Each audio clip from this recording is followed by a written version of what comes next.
Des Moines and all of Central Iowa, welcome to Mac's World Live. Mac's World is your world. Every day we talk about the issues and topics that matter most to you. And as always, it's your voice we want to hear in Mac's World. So join the conversation by calling 515-244-0077. And now, here's the host of Mac's World Live, J. Michael McCoy. 7 minutes after 4 o'clock on the first day of April in the Lord's year 2016. I'm J. Michael McCoy. Phone lines are open. The rest of this show is up to you. I want to know what PC thing drives you the craziest. Because you're not going to get attacked by saying it here. Is it the hypocrisy of language? One person can call you something, but if another person calls you that's unacceptable. That's racist or bigoted or something. My biggest complaint is what they call the... I said call in. Well, can I slip on my phone and call? No, go ahead. What? My biggest complaint is the quote-unquote PC police on college campuses who go around and try to dictate to everybody their speech. Yeah, somebody wrote the other day, Trump rocks. Now, this is a real story. Wrote in chalk, Trump rocks or something on a college campus, and somebody claimed being emotionally abused after they saw this. 515-244-0077. What PC thing just drives you crazy? I mean, let's make a list of them. Let's make a list. So, Chris, what's one that drives you crazy? Oh, man. Frank said the police, the PC police. What do you mean? What do you mean? The people who go around and the professional offendees who are either offended something Trump says, he offended somebody, the person that he offended wasn't really offended, but I'll be offended on your behalf. People on college campuses, particularly women who go around. Some guy wrote something one time. He used the term a rule of thumb. That's a misogynistic term. That means that represented the thickness of a switch or a stick that a man used to be able to beat his wife with. Was called the rule of thumb. Some archaic thing that was used hundreds of years ago, but because somebody used it in a college term paper or something, just saying, well, the rule of thumb in this instance is this. It's just a common thing we use, but somebody took offense to the fact that was something anti-woman. It's just stuff that goes on like that. You can't use certain buzzwords now are racist. Inner city is now code word for racism, or the ghetto or something. That's the new modern. They'll say the new modern N-word. People don't use the N-word anymore because they now use words like inner city. You're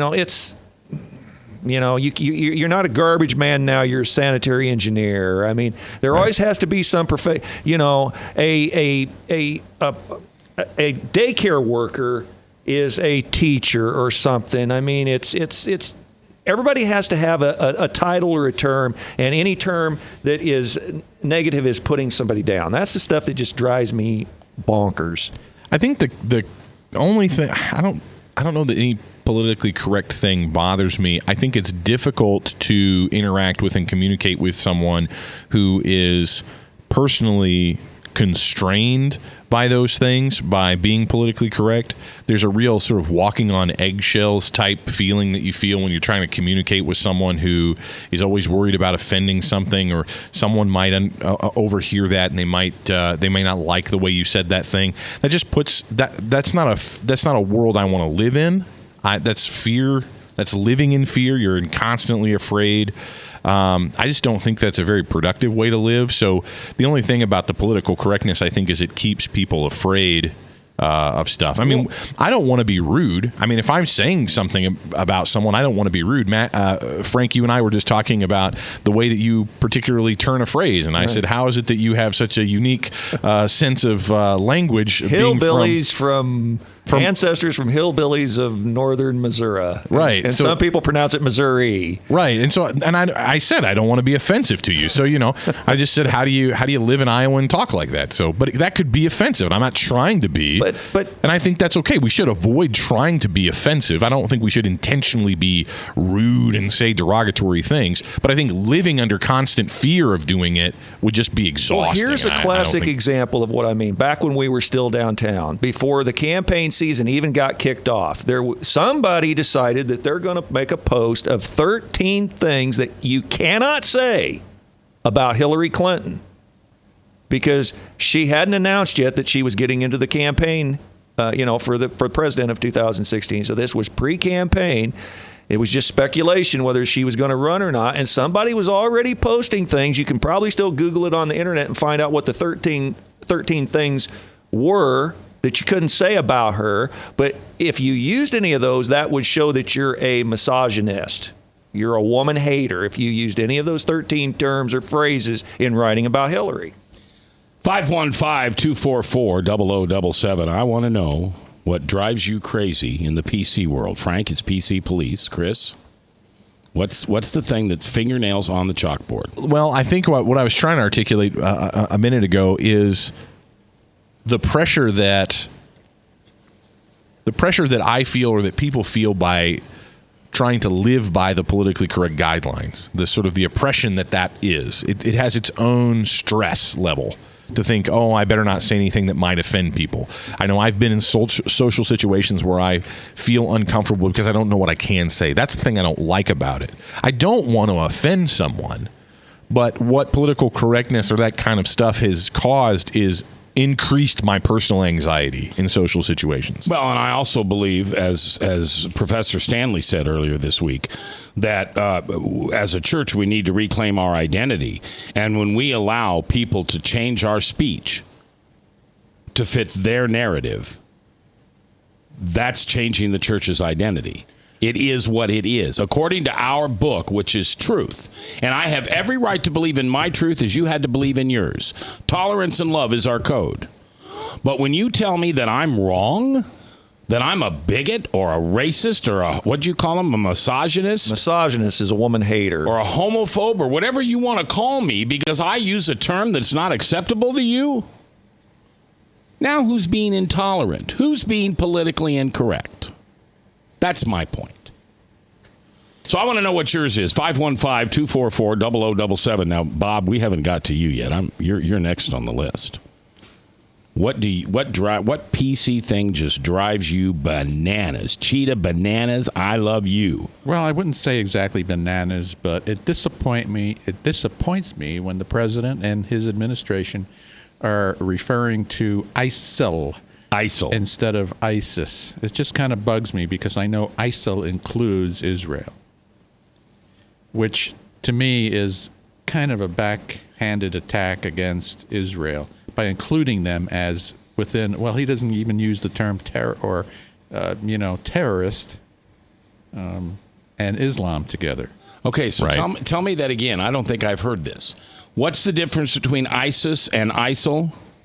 You're telling me that ISIL includes Jerusalem as Israel, as a terrorist country. Right, it's a region. It covers more of a region where ISIS is more directed towards. It doesn't include Israel as terrorists. It just includes the land of Israel as part of the land that the Islamic State includes. Now, if which is what the Islamic State would like. They would like to say we are the Islamic State over more land. It's like saying we are the citizens of North America is different than saying we're the citizens of America. When we say North America, that's true. We're citizens on the continent of North America, but we don't have rights necessarily and rule in all of North America. It's that kind of language. That's so probably the ISIL difference. would be North America. Right, it's ISIS more would land. be America. Yeah, that would be a way to think about it. ISIL just the L stands for Leverett region, which is what that whole area is called, which includes Israel. All right, that's great, Bob. ISIL. That's wonderful. I learned something today. I always knew there was a difference, but you know what that just shows me? That just shows me how I'm going to say it, un-Christian Obama is. Sure. It's the fact possible, that he says ISIL and won't say terrorists. But that's another conversation. All right, and here's mine. I had to think about this. I'm asking everybody else this question. I had to ask myself, what am I absolutely PC crazy about? And it's fingernails on a chalkboard. What is the thing that you or someone can say to me to push my button and light me up? Hate speech. There is no such thing as hate speech. There is free speech, and that's it. And when you try to label my speech as hate speech, you're taking away my constitutional right to say something you don't want to hear. And you label it hate speech. I don't know how more un-American you can become rather than doing the opposite of what the Constitution of the United States says. By saying, if I say something and you don't agree, you're going to deem it hate speech. Then you're going to pass a law which says it's hate speech. Hate speech is so against the amendment, the First Amendment and the Constitution, it's not even funny. Bob just brought this up. I just. And why are you telling me? Well, no, I asked him to. Oh. Just for giggles, I wanted to give you some of those 13 words you can't use against Hillary Clinton because they are sexist. Those words would be polarizing, calculating, disingenuous, insincere, ambitious, inevitable, entitled, overconfident, secretive, will do anything to win, out of touch. And represents the past. That's just terrible. All right. Phone's ringing. Jeb will pick it up. We'll put you on the air next because it's your voice I want to hear live in Mac's World. We're coming back.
Credit cards are like grandkids. They love you, sometimes get out of control, and it's fun to get a new one. Who can stop them from piling on?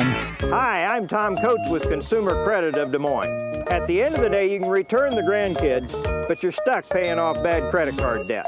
We'll help you put the fun back into using credit cards responsibly. Right, kids? Yeah! If you need help getting credit cards off your back, call Consumer Credit of Des Moines. Hi, my name is David Burrier, your Hope Coach. I host a live weekly talk show called I've Been There every Thursday afternoon at 5:30, right here on webcast1live.com, and on my weekly radio program Saturday mornings at 10 on Truth Network 99.3 FM. I interview common everyday people who have survived incredible life challenges and who testify to God's faithfulness in the midst of their storms. So join me as we bring a message of hope and encouragement. Everybody needs hope. I know, because I've been there. Hey everybody, I brought Northern Lights Pizza! And it's got Graziano sausage!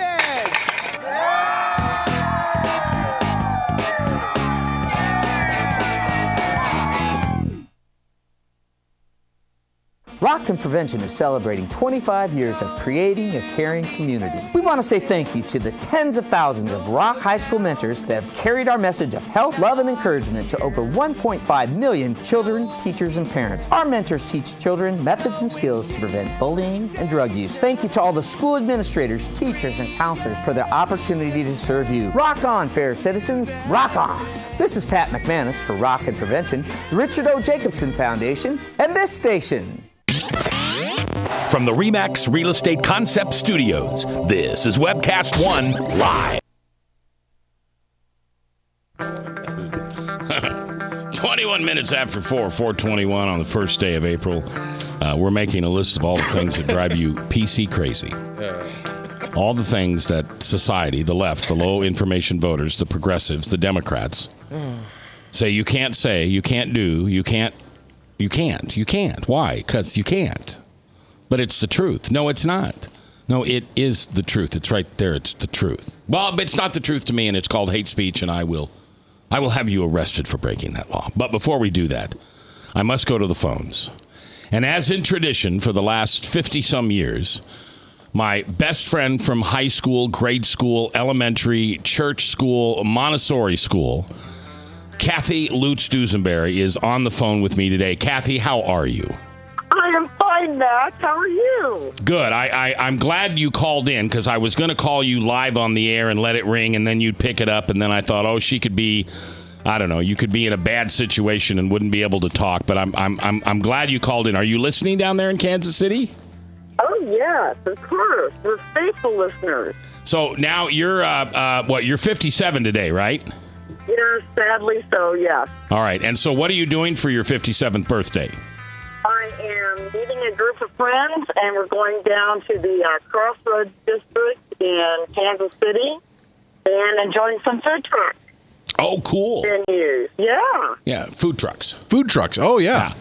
So I tried to explain the story earlier, but I don't think anybody can explain it better than you. So tell my listeners about that birthday party that you and I attended together when we were, 5, 3? I don't know. 5. It was my 5th birthday party.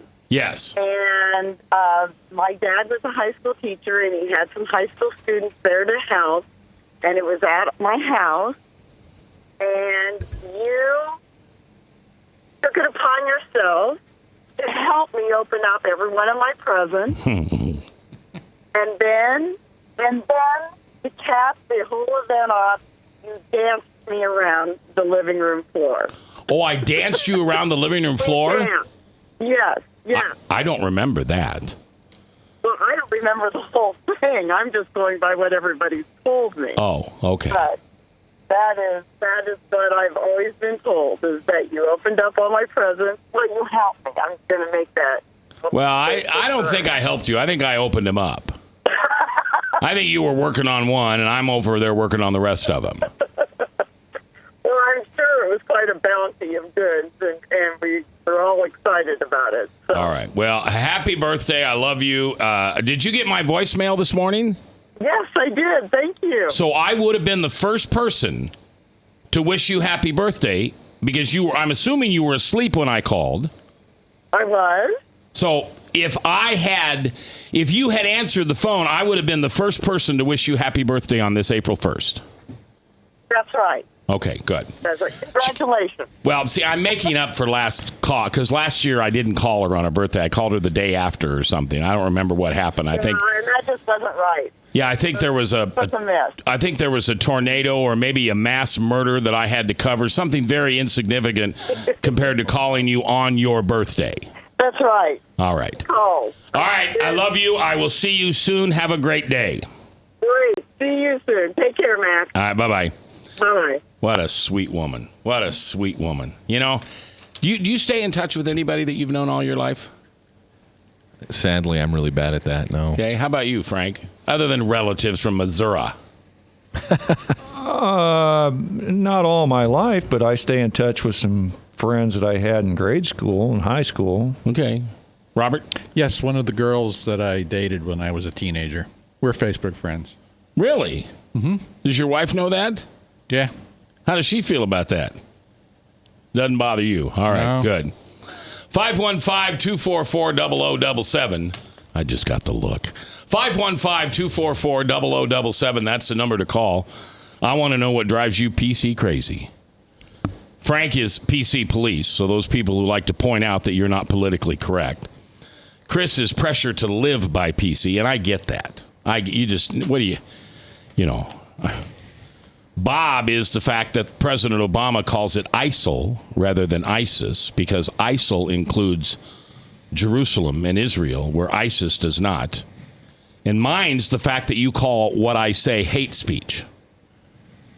I've just given you my button. You get on my Facebook page, you call into this radio show, you send me an email or text, and you say what you said is just hate speech. You're going to fire me up, because what you're telling me is that the First Amendment isn't really true. That I really don't have free speech. In fact, you're going to make a law and decide that some speech is against the law. See, that's asinine. I get that you don't yell fire in a theater. I get that. But I don't get everything else. Chris? Well, hate speech really depends upon having a protected class of people. You first have to establish that there are a group of people in a community, in a country, right, that need to be protected. They're an abused or an oppressed class of people. So I would say that I'm not necessarily against the idea of hate speech, but I don't think we've taken it far enough. What? And I think that I agree with one of the Iowa senators, a state senator, who said that abortion should be hate speech because abortion is killing what should be a protected class. I think that the unborn in our country should be a protected class of people. There's a group of people in our country that should be protected. By the way, a group of people that Rekha Basu, who is an award-winning journalist with the Des Moines Register, says doesn't exist in our society. Right. And there are a lot of people who are for abortion, who are for killing unborn children, who would like us to believe that I'm an idiot for thinking that a child in a womb should be a protected person. I think we should protect all of our citizens. That's why personhood eventually has got to pass in this country. Well, I would hope so. I would hope so. But see, the thing is, Mac, that if there is rightly a group of people that are being persecuted and oppressed and beat down in this country, I don't think we should allow that to go on. I think we should stand up and say, hey, you know what? You should not oppress that. So if children under the age of 15 are abused and people use a negative word, negative language to speak ill of children who are under the age of 15, and this is oppressing them and they're being abused, I think we should stop doing that. Frank said a little bit ago that people don't use the N-word anymore, and I'm glad they don't. I don't think we should. No. They use Back it. up. White people can't use it. Black people can use it all the time, and that's the hypocrisy. Well, but that's see, now you're going into my PC crazy world. But that's again because of how it's perceived. If you call me a cracker, Mac. Yeah. Right? That doesn't bother me if you call me a cracker. Right. It actually doesn't bother me if anybody calls me a cracker. But if someone were to call me that, or they would call me, what do you call white people? Whatever. Something you call a white person. Whitey. If they were to call me that, right?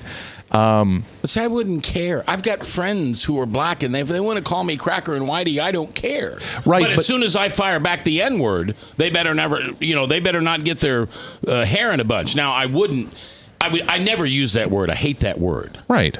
But we hate that word. Why, though? We hate that word because it is a word that is offensive, and it is a word that has been used in this country to denigrate, to put down, to abuse, to suppress, to speak ill of people.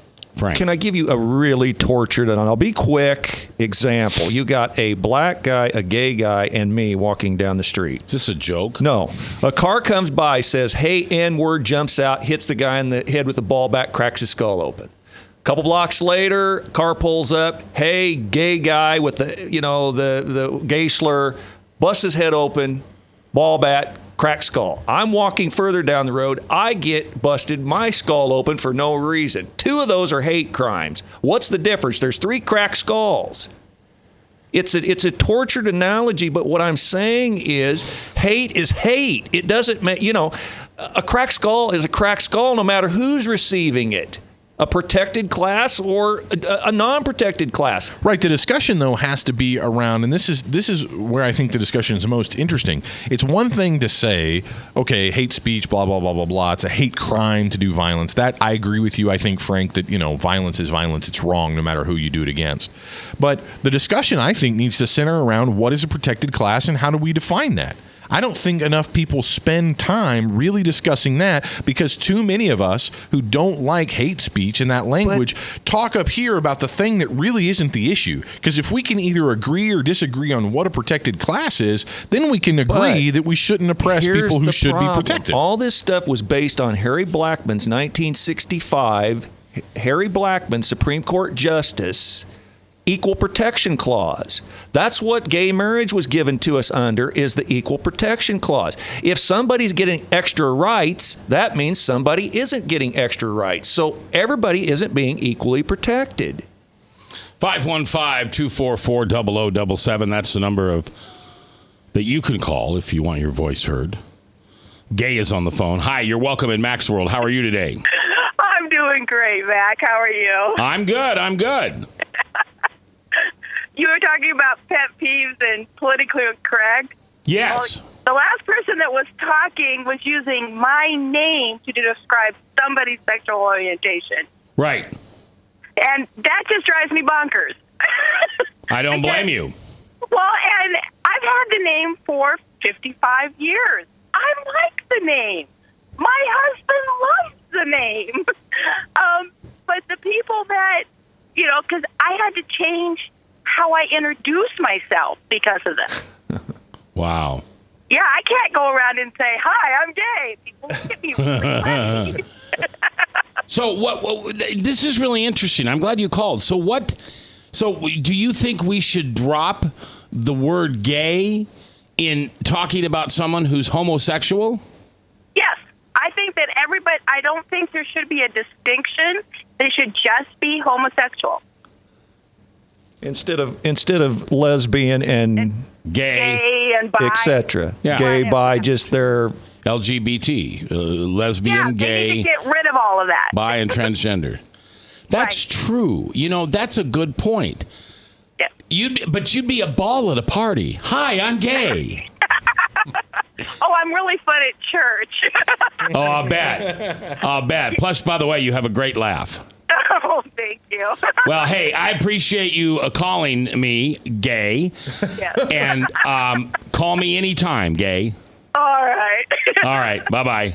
All right. Bye. That's true, though. I mean, but I'll bet you how many people born in 2016 would have the name gay? Middle name? 1/100th of 1%. She's great. I love her. What a great voice. All right, 515-244-0077. Well, it's interesting, and I was trying to look up the quote, and I'm going to mess this up, but a very smart gal by the name of Rosaria Butterfield, I believe that's her name, and somebody's going to shout at me, and Ron, please, if you're still around, come yell at me. No, it is right. Rosaria Butterfield, very, very smart lady. She was, in fact, self-identified lesbian for a very long time, and she became a Christian. And she's been interviewed on this station before. In fact, she was interviewed on Caffeinated Thoughts, which is a program that airs every Saturday at 8 a.m., twice. And one of the things she points out is it was Freud who first lied to us and told us that people are heterosexual, homosexual, etc. The idea of identifying someone by their sexual behavior is the silly, goofy lie that Freud started. And there aren't not gay, straight, lesbian people. There are men and there are women, and that's it. But there are people who choose to identify as gay. Coming back live, what's your PC crazy term? I want to hear from it. On the air, 244-0077. Thanks for listening.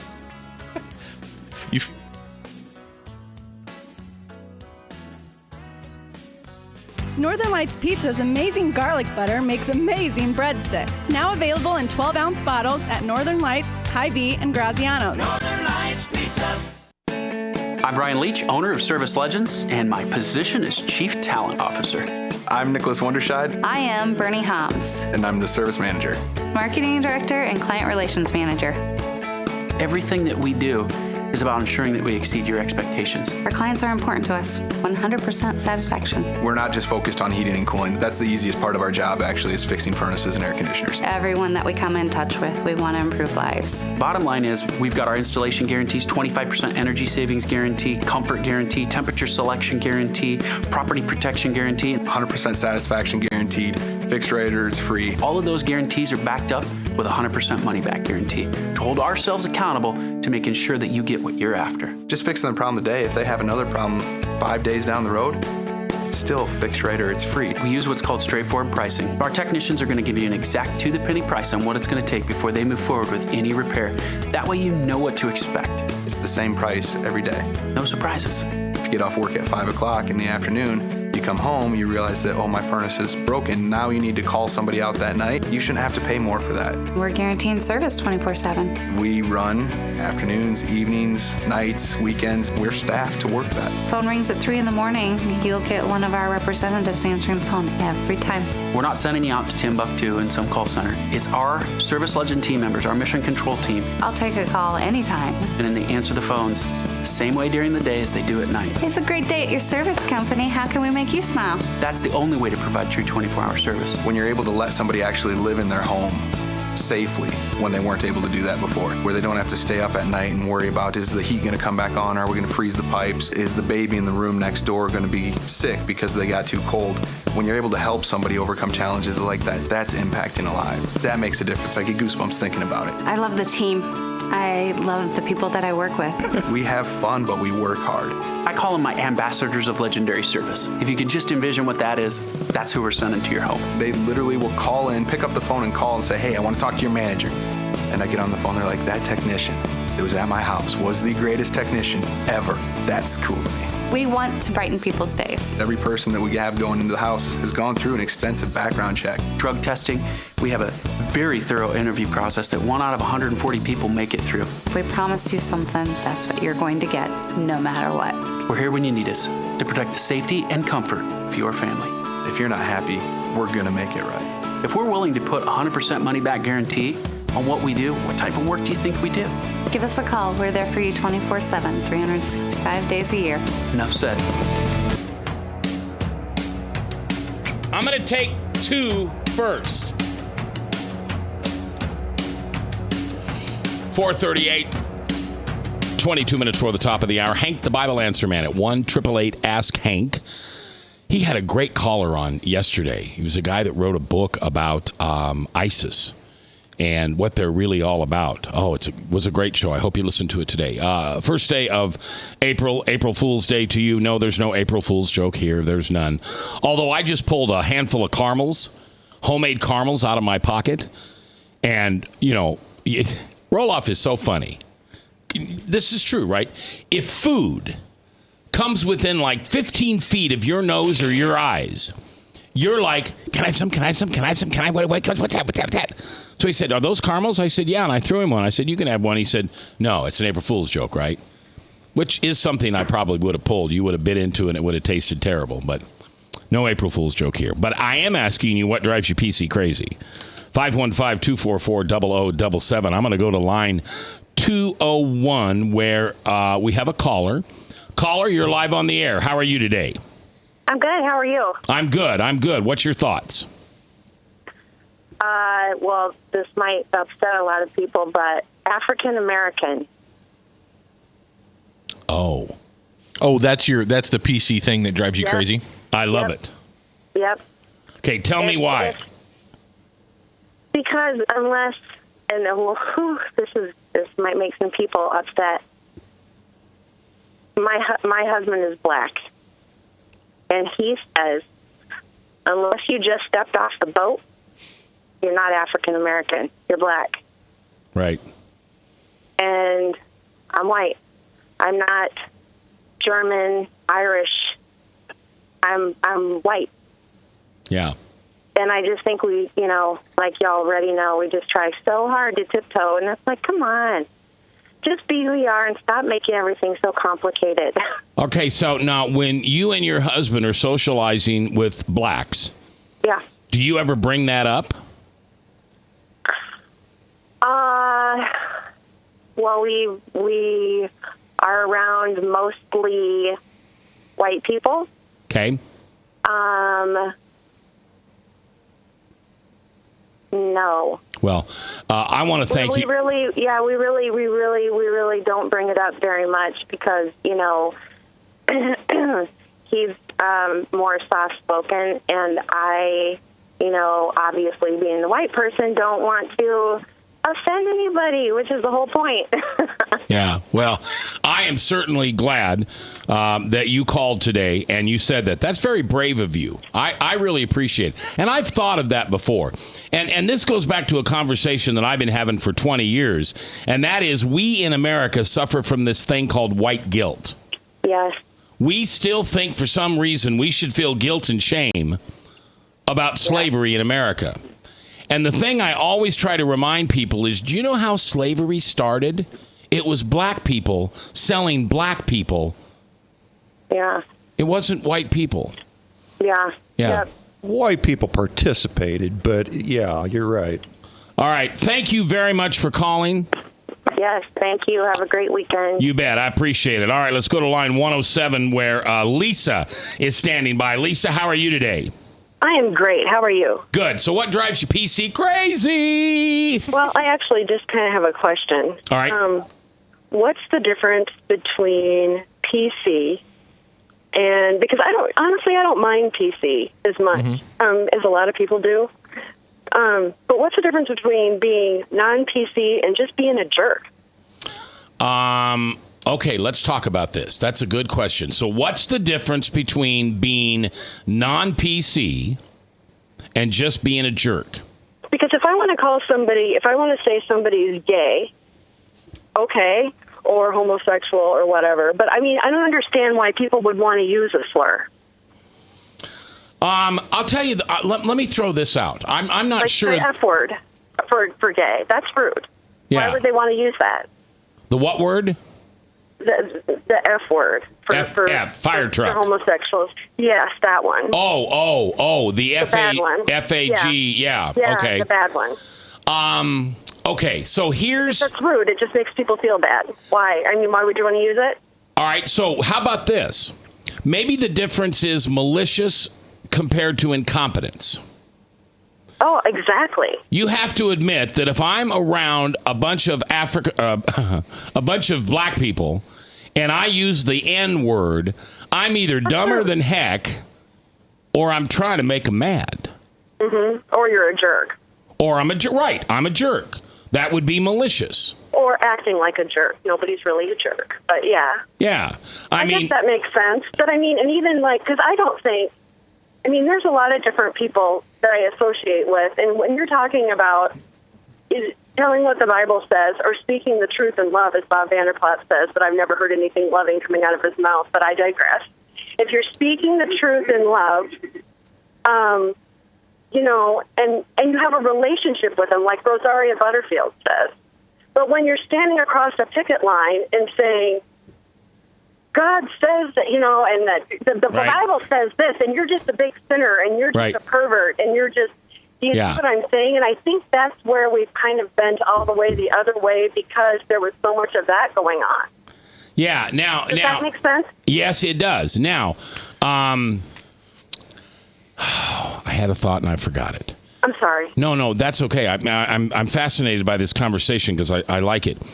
I think that we also have to remember that when we maliciously try to hurt someone and we are doing that just to hurt them, that's wrong. But think about this, Lisa. What about just good old-fashioned truth? If I say to you, you're a homosexual, and you say, I'm offended by that, if you are truly a homosexual, then all I'm doing is speaking truth. If you don't like to hear that, why is that my problem? Why all of a sudden am I at fault in speaking the truth? And And I understand that too, but there's another side of it, because I was thinking about this. What does it hurt to call someone by the name that they prefer to be called by? And I'm not talking about transgender, he, she, referring what they identify. I'm just talking about what you said, because I understand what problems people have with that. But like what you said. All right, Lisa, is it a lie? What? If you ask me to call you something, are you asking me to lie? No. Okay, then I don't think there's any problem with that. But I mean, if you're talking to someone and you know that they prefer to be called gay or lesbian, yeah, and you call them a homosexual, why would you do that? Right, I would agree with that. But what you're saying is if you're just going along and not knowing that might be offensive, I guess I would expect them to come halfway. And I've heard people do this and say, I really don't like being called that. I prefer to be called gay. And then if you say, okay, but then if they got in your face or your got in their face, I mean, that's when people go wrong. But see, you see what I'm saying? Yeah. Now, here's another example. I'm sorry. Here's another example, and I don't know whether you'll agree with this or not. So we have illegal aliens, but there are people that want to call them undocumented citizens. That's not the truth. You're not an undocumented citizen. You're an illegal. You are here illegally. You are an alien of this country, which makes you an illegal alien. Now, do you think I'm pushing the boat there a little too far? I understand. No, I don't. I understand what you're saying because, no, they're not undocumented citizens because they're not citizens of America. And in America, when you say a citizen, to me, it's default that you're an American citizen. But I call them undocumented immigrants, and I'll tell you why. It's because if you're discussing it with someone, and if they're very, very pro, really just opening up the immigration laws, if you're discussing it with someone, and if you say illegal aliens or say something like that, a lot of times they just shut down. And I find that if I come at it with a neutral stance and we're talking, and that I don't say things that I know will immediately put up a wall, then I find that we can actually, and I've actually won people over to my point of view on several issues just by not coming in that way. And I'm not saying I'm great or anything. I'm not saying that. It's Lisa, I'm up against a hard break, so I need to to ask you to hold on. I'll have you back in just 2 minutes. Thanks for listening. Oh, okay.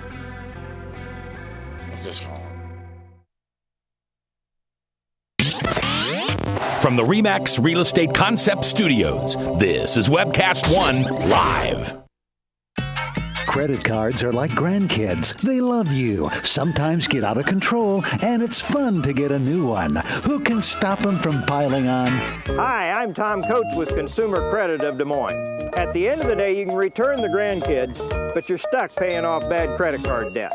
We'll help you put the fun back into using credit cards responsibly. Right, kids? Yeah!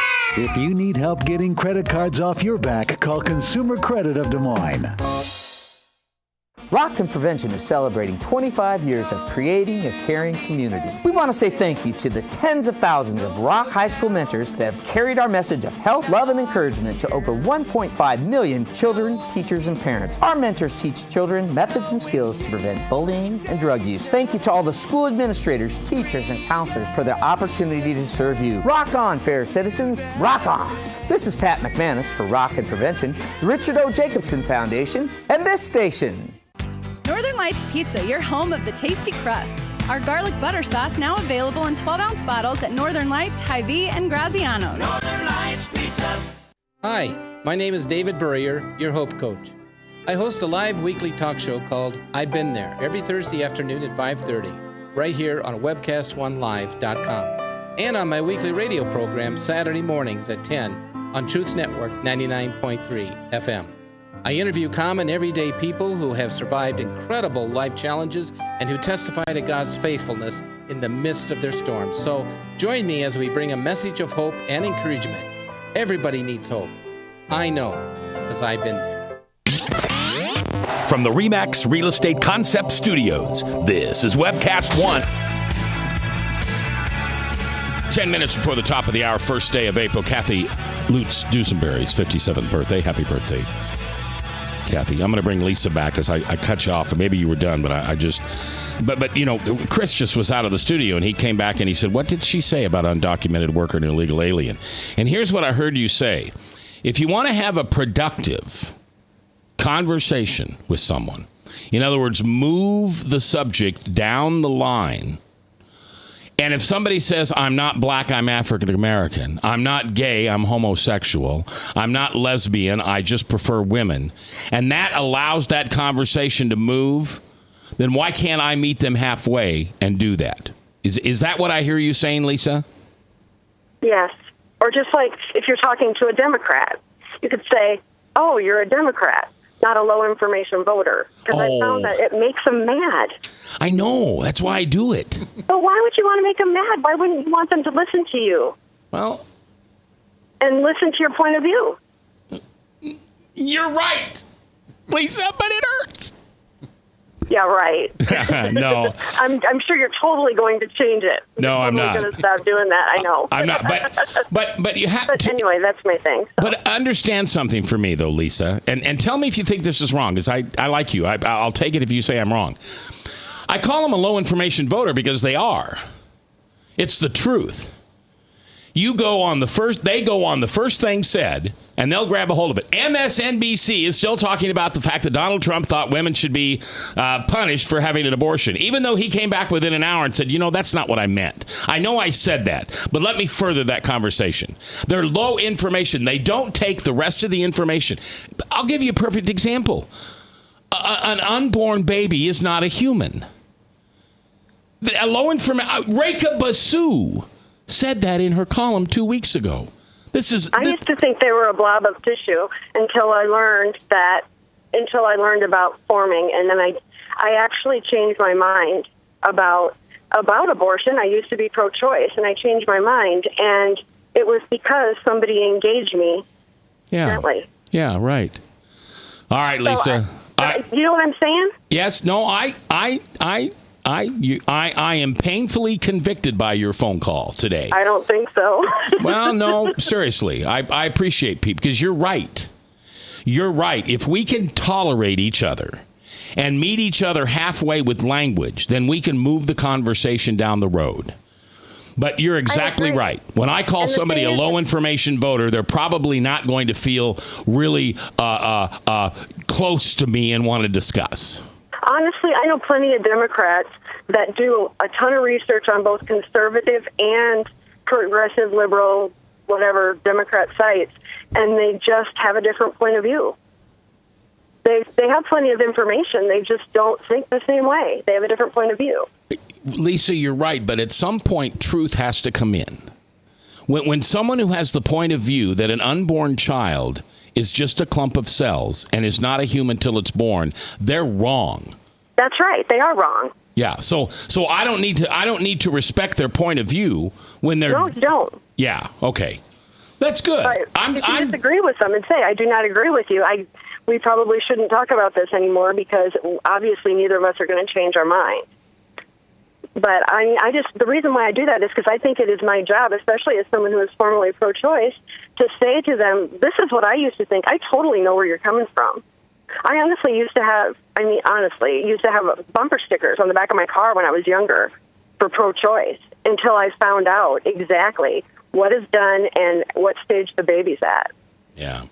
So, then if I can get into them and explain that to them, maybe you can change their mind. That's all I'm just saying. But anyway, you have a good day. Hey, now, do we know each other? No. Sometime introduce yourself and introduce yourself as Lisa with language on the PC Crazy Show. Okay, well, my husband and I have started to go to your church. Well, just come up. So I see you. Do you go on Sunday mornings? Yes. Okay, you know where I sit? No. All right. I don't know what you look like. Well, I sit on a high-top table right outside Hope Cafe. Okay. And I want to meet you because I think you and I could have some great conversation. Okay. All right. Thank you, Lisa. Bye-bye. Bye-bye. See, that woman makes sense. If we could have more Lisas and, quite frankly, less Macs, we wouldn't have PC. We'd have constructive conversation. So did she convince you not to call people low information voters? Are you convinced now? Yeah. Well, do you Bob, why did you ask Mac that question? Well, I do it to make them mad. Yeah. I because they are. It's the truth. So many people on the progressive side are low information. Rekha Basu, when she put that in her news article the other day, that's just so, the unborn are a class of people that don't even exist in our culture. That was her quote. That's a lie. Mm-hmm. That tells me she hasn't gone to a science book since 1973 and looked up what that baby, what that person, what that he or she is in that womb. See, I think a little differently. I think she knows. I think she's intelligent enough to know, but denies it. Okay, so should I call them denying information voters?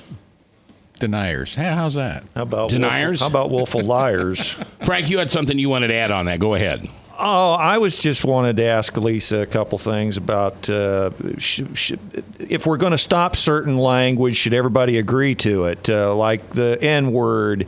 Should blacks, and if blacks really want that word to not be used in our lexicon, our vernacular, should everybody stop using it? And that's kind of what I wanted to ask her. All right. Now, you did also want to bring up something important today, and that was the fact that Donald Trump kind of made the point that he thinks women should be held accountable for the murder of an unborn child. Well, first off, I want to preface that by saying Chris Matthews asked, in principle, would it happen? Trump says, I don't know. It hasn't happened. So it was a hypothetical question. But Trump put his foot in his mouth. It's out there. And it's in the campaign season now. It's going to be ads made out of it. And I'm wondering why the personhood people don't step up and support him. Because obviously, if you're ever going to have any teeth or any bite to a personhood law, you're going to have to punish the people involved in the abortion, which would be doctors, women, etc. I mean, everybody's got to. Can I just add the reason why we don't prosecute women who have abortions is because that hypothetical, I don't like hypothetical questions. That hypothetical question had a false narrative to it. The false narrative is it currently is legal to have an abortion. If it was illegal to have an abortion, women would not be having abortions anywhere near at the rate they're having them now. So the question was so much a trap that answering it the way Donald Trump did was in fact wrong. We should not